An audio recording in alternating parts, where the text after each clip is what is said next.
السلام علیکم ورحمۃ اللہ وبرکاتہ۔ میں ہوں سید عبدالوہاب شیرازی اور آپ دیکھ رہے ہیں الہدا گائیڈنس چینل۔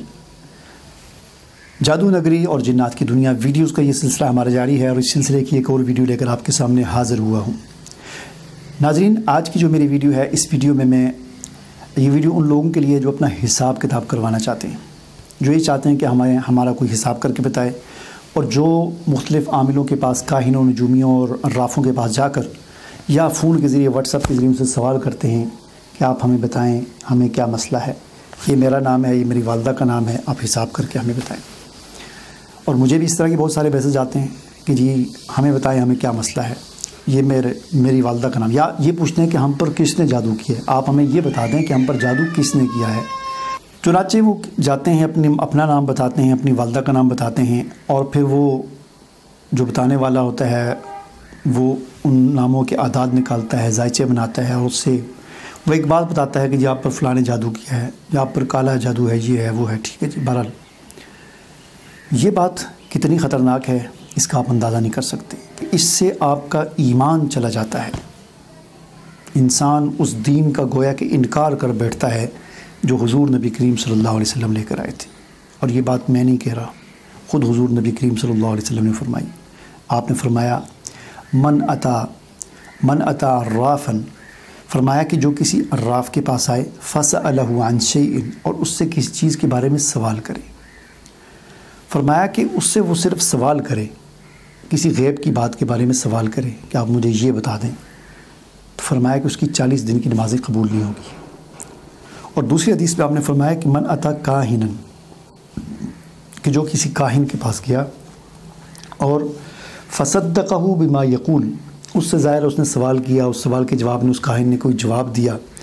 تو اس نے اس کے جواب پر یقین کر لیا، اس نے غیب کے بارے میں سوال کیا، اس نے غیب کے بارے میں جواب دیا، اور اس نے اس پر تصدیق کر دی، اس کی یقین کر دیا۔ آپ علیہ السلام نے فرمایا کہ اس نے فقد کفر بما انزل علی محمد، اس نے اس دین کا انکار کر دیا جو محمد صلی اللہ علیہ وسلم پر نازل ہوا تھا، یعنی گویا کہ وہ کافر ہو گیا۔ کتنی خطرناک بات ہے کہ آپ کا میسج آ رہا ہے، جی السلام علیکم، میرا یہ نام ہے، میری والدہ کا یہ نام ہے، آپ بتائیں مجھے کیا ہے۔ بھئی مجھے کیا پتہ آپ کو کیا ہے، آپ بتائیں مجھے یہ تکلیف ہے، تو پھر اس تکلیف کا میں کوئی حل آپ کو بتا سکتا ہوں، یہ تو کوئی طریقہ نہیں ہے۔ تو یہ چونکہ اس طرح کے میسیجز آتے ہیں، اور میں تو ایک بات تو یہ ہے کہ میں فوراً سمجھ جاتا ہوں، جب یہ میسیج آتا ہے نا میرا نام، یہ میری والدہ کا نام، یہ تو میں سمجھ جاتا ہوں یہ پہلے کوئی 10-20 عاملوں سے ہو کر آیا ہے، اسی لیے یہ ٹرین ہے، بلکہ تربیت یافتہ ہے کہ ماں کا نام پہلے سے ہی بتا دیا، میں نے پوچھا بھی نہیں، خود ہی بتا دیا۔ تو اس لیے ان چیزوں سے اپنے آپ کو بچائیں، اپنا ایمان اور یقین اللہ پر بٹھائیں۔ کس نے جادو کیا اس سے آپ کو کیا لگی؟ آپ کا مقصد اپنا علاج کرنا ہے، آپ اپنا علاج دین پر عمل کر کے اپنا علاج کریں، اور وہ مسنون دعائیں اور وہ وظائف پڑھیں جو حضور نبی کریم صلی اللہ علیہ وسلم کو بتائے ہوئے ہیں، کسی عمل کے نہیں، بلکہ حضور نبی کریم صلی اللہ علیہ وسلم کے بتائے ہوئے احادیث کی کتب کے اندر جو وظائف ہیں، حضور کے اعمال ہیں، مسنونہ ہیں، اذکار مسنونہ ہیں، دعائیں مسنونہ ہیں، ان کے ساتھ آپ اپنا علاج کریں۔ اور اصل علاج دین پر عمل ہے۔ اگر دین پر آپ عمل نہیں کر رہے، اللہ کے فرائض کو نہیں پورا کر رہے، اور اللہ کے احکامات کو پورا نہیں کر رہے، اور حرام سے نہیں بچ رہے، پھر جتنے مرضی وظیفے پڑھتے رہیں کوئی فائدہ نہیں ہوگا۔ تو اصل مقصد اپنا علاج کرنا ہے، چاہے وہ آپ کو پتہ چلے یا نہ پتہ چلے کس نے جادو کی، اس کے پیچھے پڑنے کی آپ کو ضرورت ہی نہیں ہے، کیونکہ یہ چیز بڑی خطرناک ہے، جیسا کہ میں نے آپ کو بتا دیا۔ اس لیے آج سے یہ تہیہ کریں کہ کسی کو غیب دان نہیں سمجھیں گے،